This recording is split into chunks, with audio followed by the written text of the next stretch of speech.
afternoon. My name is Sandra Nettles, and I'm here today to give you a few pointers on personal safe defense.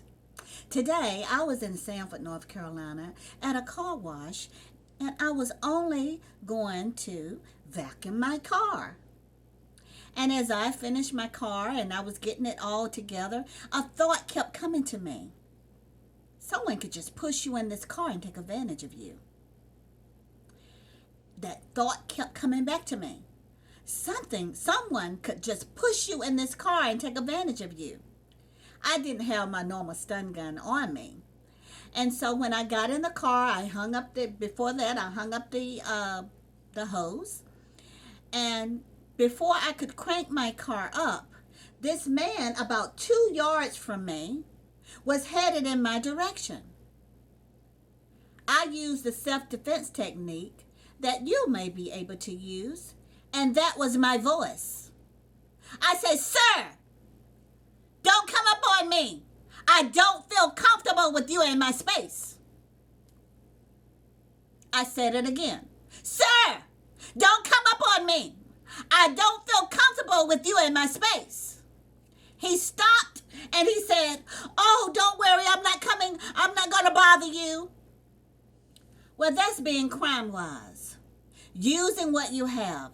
My stun gun was on my seat as well as the pepper spray. And as I began to look down to crank my car and just see this person in the side of my vision, the point is, always pay attention to your surroundings. There I was in a parking lot by myself, vacuuming my car over, bent over with my golf shirt on and my golf skirt on. Someone said that was a skirt. And bending over, vacuuming because I'm feeling comfortable.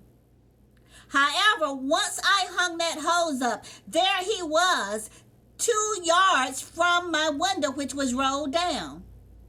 Now, someone suggested you could have just driven off.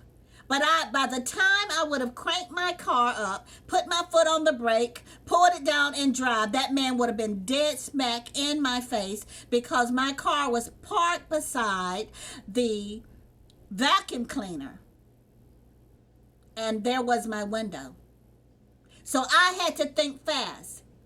So that's what FosNet self-defense does. We teach you what to do if you're face-to-face with a criminal. If you're unable to use your pepper spray and you're unable to use your stun gun or your firearm, in which you don't want to use your firearm unless there is an imminent threat. But yes, I was able to use my voice, execute it, know what to say, stop that person in their tracks, and then I was able to drive off free and clear. Someone said, "Well, that was God's child. You should have." No, you don't know what that person is about. And it's better to be safe than sorry. Sometimes we have compassion and we want to extend that compassion to others. But at the same time, during a pandemic like it is now and people coming in contact with germs, you don't want someone coming that close to you. What should he have done? He should have stood back and said, "Ma'am, I don't want to startle you, but is there anything you can do to help me?" Then my response would have been different than the way it was. But I was very effective, and I want to encourage you that as you go about your way this weekend to have a good time, don't let your guard down. Pay attention to your surroundings and pay attention to your spirit that's telling you that to be warned, to be watchful, okay? So this is Sandra Nettles again, the owner of FosNet Self-Defense and Surveillance Systems. If we can be a help to you in any way, just give us a call.